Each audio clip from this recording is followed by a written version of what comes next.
Akordiotara heltzeko gainera izan ez da ben ahalmena, edo erakutsi da bien ezintasunak ekarri gaitu gaurko ekitaldi honetara hurrengo hauteskundei begira.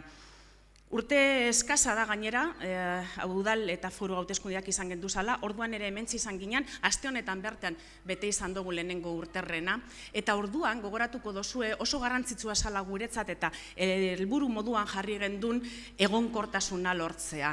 Egonkortasuna Bizkaiarentzat, Euskadi ere egonkorragoa egiteko. Euskadi eta Bizkaia movimentuan, bidean behar genduzalako, eta lortu gendun.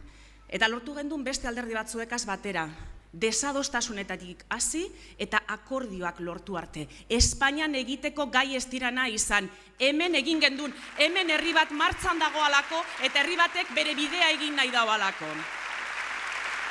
Eta horretan eskarmentua daukagu, eta egia da, ez da erreza, eta zuetariko asko ikusten doda hemen horretan lan handia egin dozuena. Baina gauzak berba egiten lortzen dira, eta ez musturre hola nokertu eta berbarik egin barik, alde ederra Espainiagaz, ezta? Han batzuk eta besteak alkarmokokari dira. Hemen arazoei aurre egiten dautzegu. Han arazoak erdoildu eta usteldu egiten jakiez. Hemen urtenbideak emoten dautzegu. Han ikamika dabiltzan bitartean, hemen krisialdian dagoan enpresa bateko langileak lehendakaria hurbildu egiten jakie eta berbetan hasten dira. Hori da ezberdintasuna, bi modelo, bi izakera, bi herri ezberdin eta 26an gureak izan beharko dago aukera hori defendatzeko.